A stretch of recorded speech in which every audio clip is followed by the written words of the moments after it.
Olá, eu me chamo Igor e estou aqui para apresentar o TCC da minha pós-graduação em Genéticas de Micro-organismos.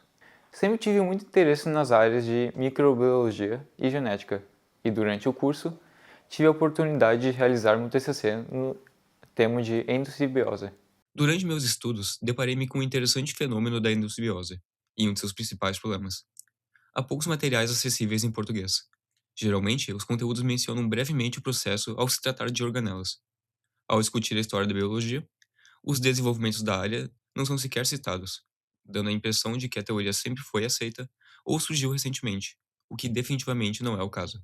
Meu trabalho discute o contexto histórico das teorias de endossimbiose, as evidências citológicas do seu processo e os modelos contemporâneos de simbiogênese e origem das organelas. O termo simbiose define a convivência íntima entre organismos diferentes. Já a endossimbiose é a simbiose onde um organismo simbionte vive dentro do corpo de seu parceiro. Embora correta etimologicamente, no contexto microbiológico, o termo refere-se especificamente a associações onde o simbionte localiza-se dentro das células do seu hospedeiro, uma simbiose intracelular. Como um organismo adquire um endosimbionte? A resposta pode variar de acordo com o grau de integração entre organismos simbiontes. Quando a reprodução do endosimbionte se torna sincronizada com a da célula hospedeira, de modo que as duas células filhas resultantes da divisão também herdem o endosimbionte, deixa de ser necessário que a célula hospedeira adquira um novo endosimbionte a cada geração.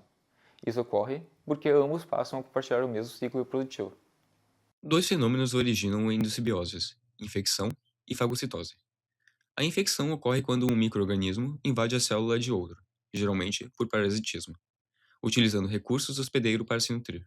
A fagocitose é um processo de endocitose em que células eucariontes deformam a membrana para englobar e ingerir grandes partículas. Embora essas associações sejam normalmente temporárias, diversos fatores podem levar à origem de um endosimbionte. Uma arqueia ancestral, o ancestral dos eucariontes, adquiriu um endosimbionte, o ancestral das mitocôndrias. Mas por quê? E como? Sabemos que há aproximadamente 2 bilhões de anos atrás, as cianobactérias inventaram a fotossíntese. Esse foi o catalisador do maior evento de extinção em massa do nosso planeta. Afinal, todos os organismos que haviam desenvolvido sua síntese de ATP em ambientes anaeróbicos, agora, com a introdução massiva de oxigênio em seus meios, se provou fatal. Ainda assim, houveram organismos como protobactérias capazes de adaptarem sua síntese e, ainda mais surpreendentemente, algumas arqueias aeróbicas foram capazes de formar associações com algumas dessas bactérias, permitindo que elas fossem capazes de sobreviverem à nova atmosfera oxidante sem precisarem reinventarem sua síntese de ATP. Mas como isso aconteceu? O conceito geral é que fagocitose e infecção não foram responsáveis pela formação da mitocôndria. Enquanto os modelos de fagocitose e parasitismo foram propostos desde a publicação da SET, hoje em dia os modelos mais bem-sucedidos são os modelos de sintrofia, como a hipótese de hidrogênio. Sintrofia é um termo para explicar a colaboração entre organismos. Arqueias são procariontes que comumente formam associações simbióticas. O modelo sugere que uma arqueia metanogênica anaeróbica associou-se a uma bactéria metanotrófica, capaz de sintetizar ATP em ambientes aeróbicos e anaeróbicos. Com a Terra primitiva se tornando-se rica em oxigênio e pobre em metano, a dependência entre os simbiontes tornou-se obrigatória. Este teria sido o primeiro evento de endossimbiose primária. Mas o que é endossimbiose primária? A endossimbiose primária estabelece uma relação em que o simbionte localiza-se dentro da célula hospedeira.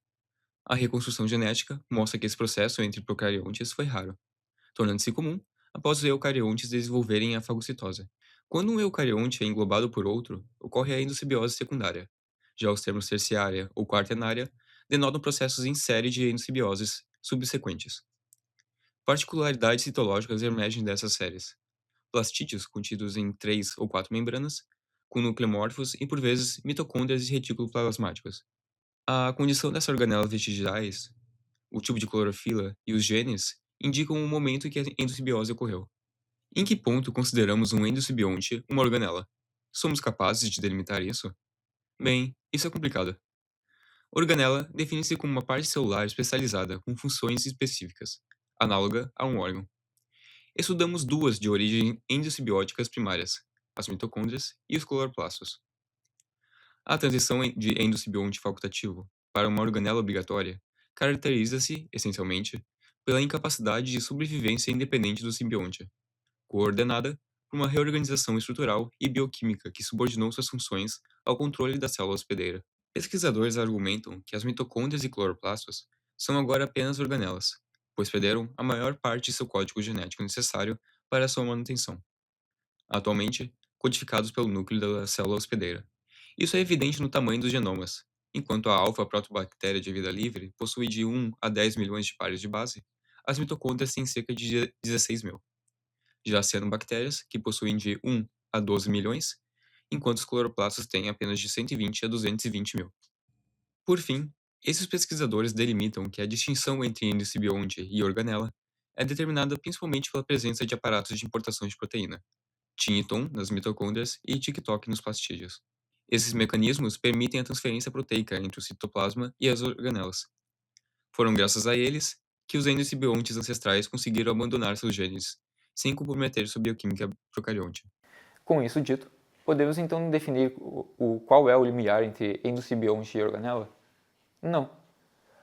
Outros cientistas tentaram abordar esse tema argumentando a possibilidade de que o mecanismo de importação de proteínas não seja um pré-requisito da evolução da organela, mas sim decorrente dela. Eles demonstram como a importação de proteínas pode decorrer de outros meios, sem a necessidade do aparato TikTok desenvolvido, e argumentam que, se essa hipótese estiver correta, definir uma organela meramente por esse aparato de importação seja restritivo demais. Por fim, eles sugerem que seja prematuro definir estritamente os termos organela e endocibionte, até termos uma compreensão mais aprofundada do processo de evolução das organelas. Observem essa tabela simplificada entre hospedeiros, H, e endocibiontes, ES. Notem que não há animais endocibiontes. Como são multicelulares, seria inviável um sobreviver dentro da célula de outro organismo. As arqueias, embora receptivas às associações simbióticas, raramente formam endocibioses. Já as bactérias podem ser endocibiontes de quase todos os grupos, incluindo outras bactérias. Os protistas destacam-se como hospedeiros para todos os tipos de vida, inclusive outros protistas. Por fim, além dos dados dessa tabela, é muito mais atraente a gente poder visualizar essas criaturas. Paulinella chromatophora e cianobactérias. Essa associação é uma endossimbiose primária. A Paulinella englobou as cianobactérias, mas, ao invés de digeri-las, manteve-as no citoplasma, realizando fotossíntese para si, em troca de abrigo e luz. Paramecium bursária e chlorella, citadas na tabela, formam uma endossimbiose secundária. A chlorella é um fruto de uma endossimbiose primária, uma alga verde que adquiriu uma cianobactéria, tornando-se seu cloroplasto. O Paramecium bursária alimenta-se de chlorellas, mas ao invés de digeri-las, move-as para vacúolos onde se reproduzem.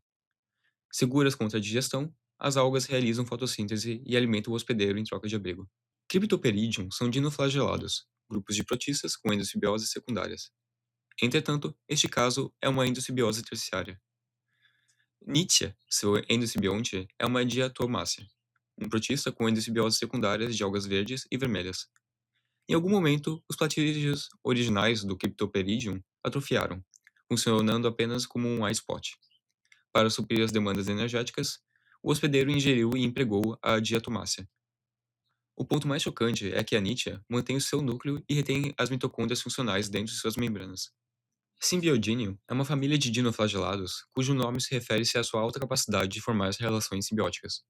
Como dito, basicamente todo dinoflagelado resulta de uma endossimbiose secundária, o que vale para o Symbiodinium. Os seus platídeos são de origens de algas vermelhas. É importante ressaltar que eles não são bem adaptados à vida livre, pois costumam ser endosimbiontes de outros organismos. Quinidários formam um extenso grupo, incluindo corais, anêmonas, águas-vivas e caravelas. Muitas espécies assumem estilos de vida vegetativos, sobrevivendo apenas de fotossíntese, através de seus endosimbiontes ou simbiodínio. Esta é tecnicamente uma endossimbiose terciária, embora seja difícil encontrar na literatura, sendo denominada assim. Outra espécie animal com endosimbiontes são Pseudococci, ou também conhecidas como conchonilhas farientas, que ingerem a seiva de plantas. A Trembaia príncipes é o principal responsável pela dieta desses insetos, produzindo sua nutrição. Frequentemente, elas são referidas como organelas. As Trembaia possuem genomas degenerados, e no caso da Planococcus citri, carecem da maior parte dos genes para sua sobrevivência. Elas se sustentam graças ao seu próprio endosimbionte. Moronella endóbia são as bactérias endosimbiontes da Trembaia príncipes, tornando o exemplo anterior, tecnicamente, uma endossimbiose secundária. Na Planococcus citri, a bactéria perdeu a maior parte de seus genes, sintetizando apenas aminoácidos. As moranela produzem energia celular, funcionando como um análogo de uma mitocôndria em eucariontes. Essa foi a minha síntese do meu trabalho. Eu espero que tenham gostado do que viram hoje. E caso tenha ficado alguma dúvida para vocês, eu espero que eu possa me encontrar com vocês novamente durante a presencial para que eu possa responder todas as suas dúvidas.